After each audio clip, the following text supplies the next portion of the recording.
तुषार को आज बारिश के चक्कर में ऑफिस से निकलने में काफी देर हो गई थी। वैसे तो वो लोकल ट्रेन पकड़ के ही घर जाता था, लेकिन आज तो लग रहा था जैसे आखिरी लोकल भी छूट जाएगी उसकी। दौड़ता दौड़ता प्लेटफॉर्म के फुटओवर ब्रिज की सीढ़ियों से नीचे उतर रहा था और उसकी ट्रेन हॉर्न देते हुए उसकी आंखों के सामने आगे बढ़ रही थी। ट्रेन रफ्तार पकड़े इससे पहले ही आखिरी डिब्बे में किसी तरह तुषार चढ़ गया। रोज जिंदगी की भागदौड़ कभी कभी कितनी भारी हो जाती है, ये उसको अक्सर ऐसे ही समझ आता था। दरवाजे पर खड़े होके कुछ देर हांफते हांफते अपनी सांसें उसने वापस खींची और फिर जाके रोज वाली सीट के कोने में खिड़की के पास बैठ गया। बाहर बरसात हो रही थी। गर्मी में ऐसी ठंडी हवा और बरसात की बूंदें उसे और उसकी रूह को सुकून दे रही थी। रह रह के बिजली का चमकना और कभी अचानक जोर से बादल का गरज उड़ना। ट्रेन के पकड़ने के बाद उसे उतना बुरा नहीं लग रहा था जितना उस बारिश में ट्रेन पकड़ने से पहले उसे लग रहा था। अचानक इस सुकून भरे माहौल में उसका सुकून एक ख्याल से टूटा। जब उसने नजर घुमा के देखा तो पूरा का पूरा कंपार्टमेंट खाली पड़ा था। सिर्फ अकेला तुषार ही था उस आखिरी डिब्बे में। शायद बरसात की वजह से ज्यादातर लोग जल्द ही निकले होंगे आज, इसलिए डब्बा खाली था। बैठे बैठे कुछ ही देर में तुषार की आंख लग गई। ट्रेन एक स्टेशन पर रुकी और ठीक 2 मिनट के बाद चल पड़ी। चलती हुई ट्रेन में एक पल को तुषार की आंख खुली तो देखा पूरा डब्बा लोगों से खचाखच भरा हुआ था। एक स्टेशन से अचानक इस वक्त इतने सारे लोग, ये सवाल इतनी थकान और ऐसे मौसम में उसे बहुत छोटा लग रहा था। उसने दोबारा अपनी आंखें मूंदी और सोने को चला गया। ट्रेन में ही सफर करते करते जब दोबारा आंख खुली तो देखा डब्बा फिर से पूरा का पूरा खाली था। बीच में तो कोई स्टेशन भी नहीं आया था, तो फिर वो भीड़ कहां गई? यही सोचते सोचते उसने जब नजर घुमाई तो बीड़ी की महक आई और धुएं का एक गुब्बार उसकी आंखों के सामने आया। देखा तो एक आदमी दूसरी तरफ बीड़ी पी रहा था। तुषार ने उससे पूछा, अभी तो पूरा डब्बा भरा पड़ा था, अचानक खाली कैसे हो गया? उस आदमी ने कहा, 30 साल से रोज रात इसी ट्रेन से जाता हूं, इसी डब्बे में 12 बजे के बाद। बाबूजी, इंसान घुसने से तो क्या, परिंदा पर मारने से भी डरता है। कहते हैं भूतिया डब्बा है ये। तुषार को यह बात बहुत ही बेतुकी लगी। उसने कहा कि भाई साहब, आप इतने यकीन से कैसे कह सकते कि यह डब्बा भूतिया है? उस आदमी ने बीड़ी का एक लंबा सा कश खींचा और धुएं को छोड़ते हुए कहना शुरू किया,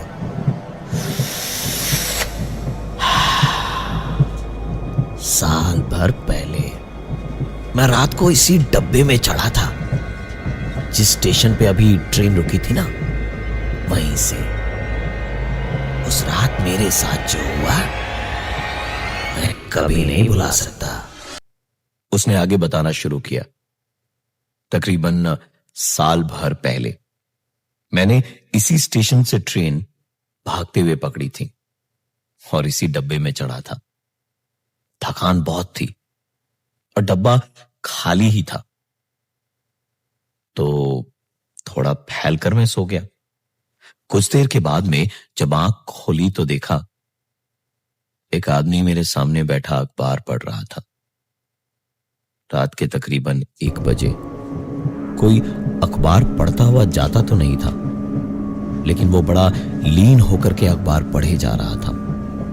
उसका चेहरा पन्नों के पीछे छिपा हुआ था और मैं भी खिड़की के बाहर ही देख रहा था।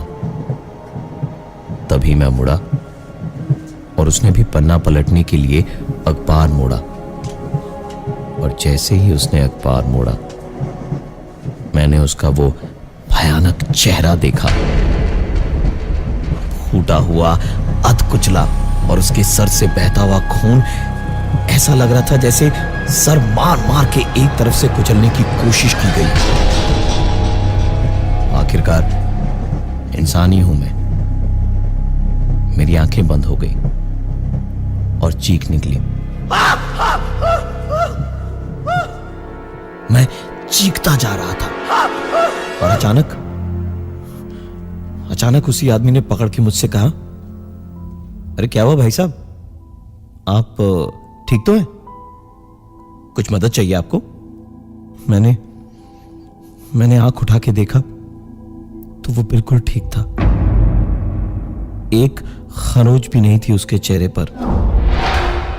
उसने फिर से मेरा हाल देखकर, मेरी घबराई हुई सूरत देखकर कहा, ये लीजिए, पानी पी लीजिए, थोड़ी राहत मिलेगी। आप घबराए हुए लग रहे हैं बहुत। इतना सब कुछ देखने के बाद मैंने सोचा कि शायद ये मेरा वहम ही होगा। मैंने शुक्रिया बोल के उनसे पानी की बोतल ली और दरवाजे के पास आकर मुंह पे पानी के छींटे मारने लगा। मुंह धोने के बाद मैंने 2 घूंट पानी पिया और चेहरे का पानी रुमाल से पोंछता हुआ अपनी सीट पर आकर बैठा तो एक बार फिर से मुझे झटका लगा, क्योंकि वो आदमी वहां नहीं था।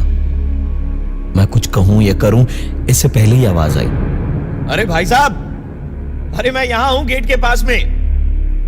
मैं डरते डरते उठ के उसके पास उसकी बोतल देने गया, पर बोतल मेरे हाथ से लेने से पहले ही वो आदमी मेरी आंखों के सामने चलती हुई ट्रेन से कूद गया।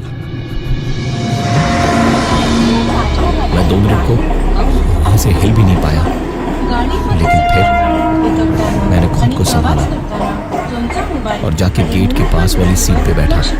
मैं सोचने और समझने की कोशिश कर रहा था कि आखिरकार ये सब क्या हुआ कि तभी मेरे पास से एक आवाज आई, अरे भाई साहब, मेरी बॉटल तो दे दीजिए। उस आदमी ने आगे बताया, मैं उसे दोबारा अपने सामने देख के शायद डर से मर जाता, लेकिन जिंदा रहने की लड़ाई एक इंसान से क्या क्या करवा सकती है, ये उस दिन मुझे समझ आया। मैं एक छलांग में सीट से उठ के सीधा दरवाजे के पास गया, और किस्मत भी साथ थी मेरी कि उसी वक्त स्टेशन पे आ गई। मैं उतरा और ट्रेन चलने तक वहीं खड़े देखता रहा। वो आदमी गेट पे खड़ा मेरी ओर देखकर मुस्कुरा रहा था। अगला स्टेशन स्टेशन से ट्रेन चली, पर जब तक ट्रेन मेरी आंखों से दूर नहीं हुई मैं वहीं खड़ा रहा। और उस दिन के बाद भूल के भी मैं कभी इस कंपार्टमेंट में नहीं चढ़ा। काफी सारे लोगों ने बताया कि कंपार्टमेंट में चढ़ भी गए ना तो कोई दिक्कत नहीं है, लेकिन अगर आंख लग गई तो तुम्हारे दिमाग पे तुम नहीं, कोई और बात करेगा। अभी 4 दिन पहले की बात है। अगला स्टेशन मैं ट्रेन में बैठे बैठे खुद को रोकने की लाख कोशिश कर रहा था, लेकिन उसके बावजूद मेरी आंख लग गई और कुछ 15 मिनट के बाद ही जैसे मैं नींद नहीं, बेहोशी से जागा था। अपनी आंखें खोलकर सामने देखा, फिर से एक आदमी सामने बैठा अखबार पढ़ रहा था। न जाने क्यों मेरी आंखों के सामने वो 1 साल पहले वाला नजारा घूम गया। मुझे शायद मेरी मौत सामने दिखी तो मेरी चीख निकल गई। गाडीमध्ये चढताना, उतरताना आणि प्रवास करताना मैं चिल्लाता तुमच्या हुआ मोबाईल आणि गेट की ओर मूल्यवान भागा। वस्तूवर लक्ष ठेवा. लेकिन अगला चलती ट्रेन से कूद नहीं सकता था मैं। गेट के पास पहुंचा तो वो आदमी अखबार मोड़ के मेरे पास आया और कहा, गाडीमध्ये चढताना, उतरताना भाई आणि साहब, प्रवास करताना कोई दिक्कत है तुमच्या क्या? मोबाईल आणि मूल्यवान आपको वस्तूवर बहुत लक्ष घबराए ठेवा. हुए हैं। अगला स्टेशन ठाणे. ये लीजिए, 2 घूंट कृपया पानी पी चलती लीजिए। गाड़ी के राजा मैंने गाड़ी तुरंत अपने हाथ छटक के कहा, गाडीमध्ये नहीं, नहीं। चढताना, उतरताना आप आणि दूर प्रवास रहिए मुझसे। करताना तुमचा मोबाईल दूर रहिए आणि मुझसे। मूल्यवान वस्तूवर लक्ष ठेवा. मुझे आपकी सहानुभूति अगला या किसी भी स्टेशन पानी की जरूरत नहीं है। ठाणे. आप कृपया मुझसे चलती गाड़ी के जरा दूर रहिए। वो आदमी जो अभी तक एकदम ठीक था, वो अचानक ही बोल उठा, बेवकूफ, ये तेरी मदद करना चाहता है और तुझे इसमें भी डर लग रहा है। इतना सब कुछ अपनी आंखों के सामने देखकर और सुनकर मैं रोने ही वाला था कि उसने फिर कहा,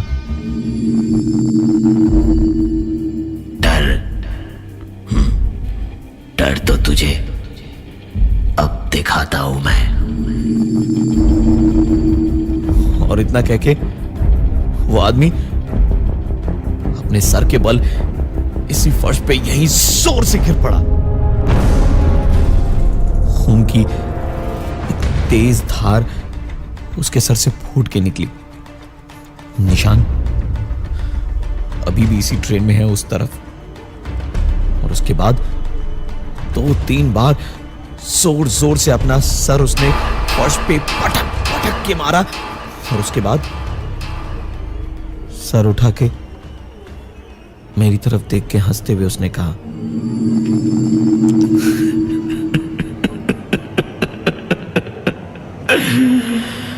साल भर पहले मैंने ये अखबार मोड़ा था तेरे सामने। मेरी शक्ल याद है तुझे? ऐसा ही फटा हुआ था ना मेरा सर? मैं जैसे किसी पत्थर की मूर्त बना हुआ था। बोलता ही क्या कि उसने अचानक दोबारा मुस्कुराते हुए कहना शुरू किया, अब देख, पूरा सर खोल दूंगा मैं इसका। उसके बाद गेट के पास उस लोहे के पोल से सर मारता गया जब तक आंखें सूज के छोटी नहीं हो गई। और फिर एक छलांग लगा के वो ट्रेन से कूदा और बाहर एक खंबे से टकरा के उसकी चीख मेरे कानों में आई, जो अभी भी गूंज रही है।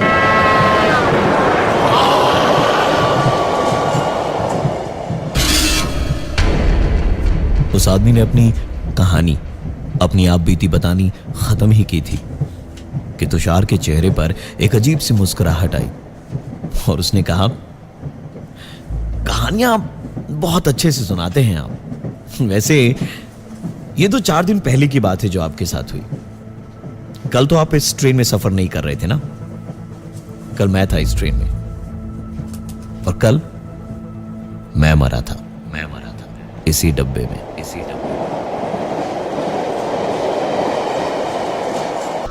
उस आदमी पे जैसे तुषार की बात का कोई असर नहीं हुआ। उसने हंसते हुए कहा, चलती लोकल में लोगों को डराने का बहुत अच्छा तरीका है ये। वैसे तुषार जी, आप बोल रहे हैं कि आज इस ट्रेन के डब्बे में आप अकेले थे, आंख आपकी लगी थी, वो भीड़ भी आप ही को दिखी और फिर आप ही के सामने भीड़ गायब भी हो गई थी।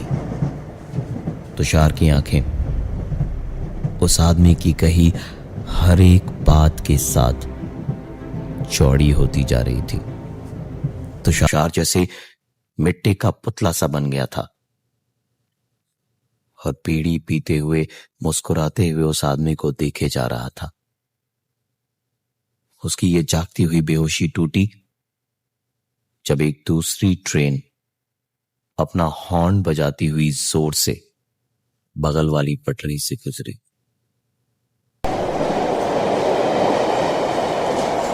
तुषार तुरंत उठकर गेट तक गया। उसका हलक डर से पूरी तरह से सूखा हुआ था। पानी निकाल के उसने 2 घूंट पानी पिया और वापस उस सीट की ओर देखे जा रहा था जहां से 2 मिनट पहले एक आदमी उसे अपनी आप बीती सुनाए जा रहा था। तुषार उस तरफ देख ही रहा था कि तभी उसका फोन वाइब्रेट हुआ। फोन किसी अननोन नंबर से था। उठाया तो एक बहुत जानी पहचानी आवाज ने कहा, तुमने तो मजाक मजाक में कहा था कि कल इस डब्बे में तुम्हारी मौत हुई थी, लेकिन सच बताऊं तो मौत इस डब्बे से कूदकर मेरी हुई थी। वो भी 1 साल नहीं, तकरीबन 40 साल पहले। तुषार की आंखों में डर नाच रहा था। उसने आंख उठा के वापस उसी सीट की ओर देखा जहां वो लोग बैठे बातें कर रहे थे, तो वहां दिखाई तो कोई नहीं दिया, लेकिन एक जोर की आवाज हुई जिसने तुषार के दिल की धड़कन को लगभग रोक ही दिया था।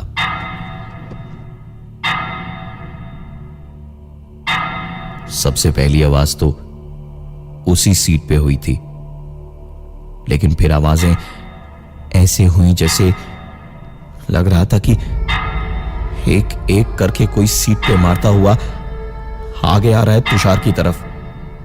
तुषार के पैर लोकल ट्रेन के डब्बे की फर्श पे जैसे चिपक गए थे। उसने गेट के पास वाला पोल जोर से पकड़ लिया, लेकिन वो आवाजें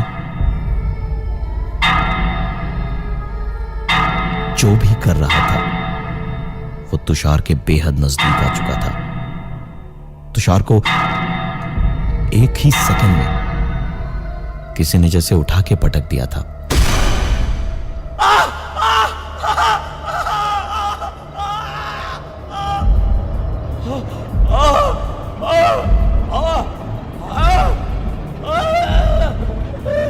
तुषार का दम घुट रहा था और वो सांसें नहीं ले पा रहा था। हाथ पैर मारता हुआ बस छूटने की कोशिश कर रहा था और उसका तड़पता बदन ट्रेन के अंदर था, लेकिन गर्दन और सर ट्रेन के बाहर थे। कानों में सिर्फ हवा की तेज आवाजें आ रही थी। उसकी आंखें तेज हवा में खोल नहीं पा रही थी और कानों में गूंजती वही तेज आवाजें एकदम से अचानक बिल्कुल शांत हो गई और एक आवाज तुषार के कानों में गूंजी।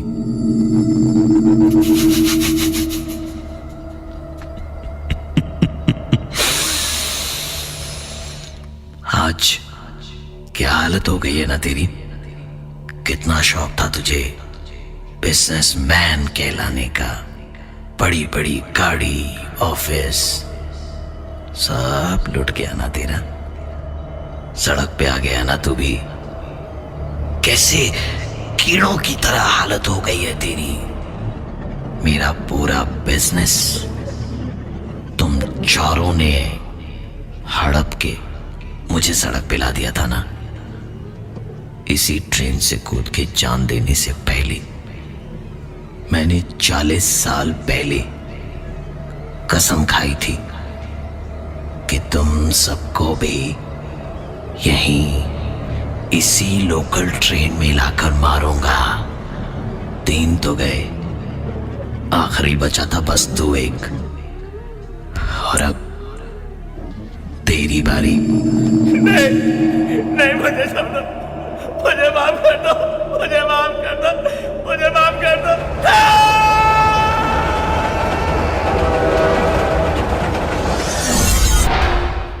इंसान को अपने कर्मों की सजा इसी जिंदगी में मिलती है। और ये थी आज की एक कहानी।